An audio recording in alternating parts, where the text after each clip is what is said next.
আসসালামু আলাইকুম। আজকে আরও একটা জরুরি বিষয় তুলে ধরছি। সেটা হচ্ছে যে খাদ্য ভেজালের একটা মারাত্মক ক্ষতিকারক একটা উপাদান সোডিয়াম সাইক্লামেট, আমরা সবাই চিনি এবং জানি।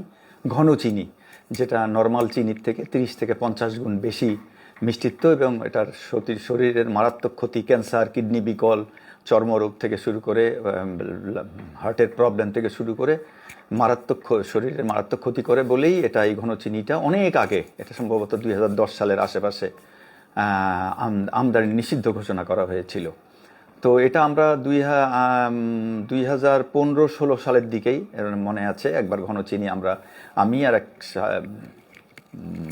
সাংবাদিক, বণিক বার্তার ছিলেন বোধহয় আয়নাল ভাই, উনি দুইজনে মিলে এটা বের করেছিলাম যে ঘনচিনি, নিষিদ্ধ ঘনচিনি আসছে পোর্টে অবৈধভাবে, অবৈধ ডিক্লারেশন দিয়ে, অন্য নামে ডিক্লারেশন দিয়ে, এবং এটা পুরান ঢাকা সম্ভবত মৌলভীবাজার থেকে কালেকশন করেছিলাম। আমার ফেসবুকে দেয়া আছে, আপনারা ভালো করে জানেন।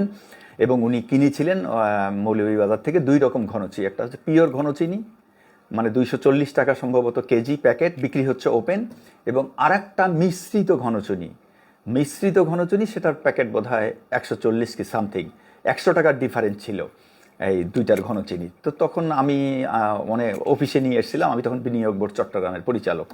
অফিসে নিয়ে এসে এটা অনেক পরীক্ষা নিরীক্ষা করে যে 240 কোনটা, আর দুইটাই ঘনচিনি, আবার 140 কি, তার মানে ঘনচিনি খারাপ, নিষিদ্ধ, তার সাথে আবার নিষিদ্ধ অন্য কোনো কিছু মিশানো হচ্ছে কিনা, নকল করে এটার দাম কম রাখা হচ্ছে কিনা।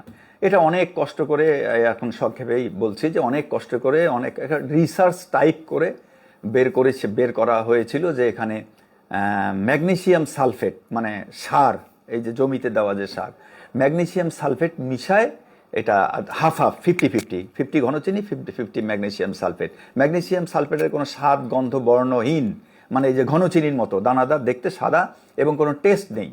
তো সম্ভবত ওরা সার দিয়ে, এটা যেহেতু টেস্টলেস, এবং ওর ঘনচিনিতে অর্ধেক মিশালে ঘনচিনির মিষ্টিত্বটা কমে আসবে, কিন্তু মিষ্টি থাকবে অনেক বেশি চিনির থেকে, এই জন্য ওরা 140 টাকা বিক্রি করতো। এইটা পরে আমি এই যে টেস্ট করেছিলাম ল্যাবে, একমাত্র ল্যাব যেটা বাংলাদেশে সার টেস্ট করে, এই যে খামারবাড়ি মৃত্তিকা গবেষণা ও উন্নয়ন প্রতিষ্ঠান যেটা আছে, সেখানে টেস্ট করেছিলাম। টেস্ট রেজাল্ট আমার কাছে এখনও আছে যে হ্যাঁ, ওই ঘনচিনিতে, মিশ্রিত ঘনচিনিতে ম্যাগনেসিয়াম সালফেট সার মিশানো হয়েছিল। তো এক তো ঘনচিনি, আর একটা হচ্ছে সার আমাদেরকে খাওয়াচ্ছে। এই হচ্ছে আমাদের চরিত্র। অনেকে বলে যে জাতিকে নিয়ে জাতীয় চরিত্র বলেন কেন? আরে ভাই, ভালোটা কোথায়? জাতীয় চরিত্রটা আমাদের কি? মানে একটা তো কুলাঙ্গার একটা ব্যবস্থা। কেন বলছি?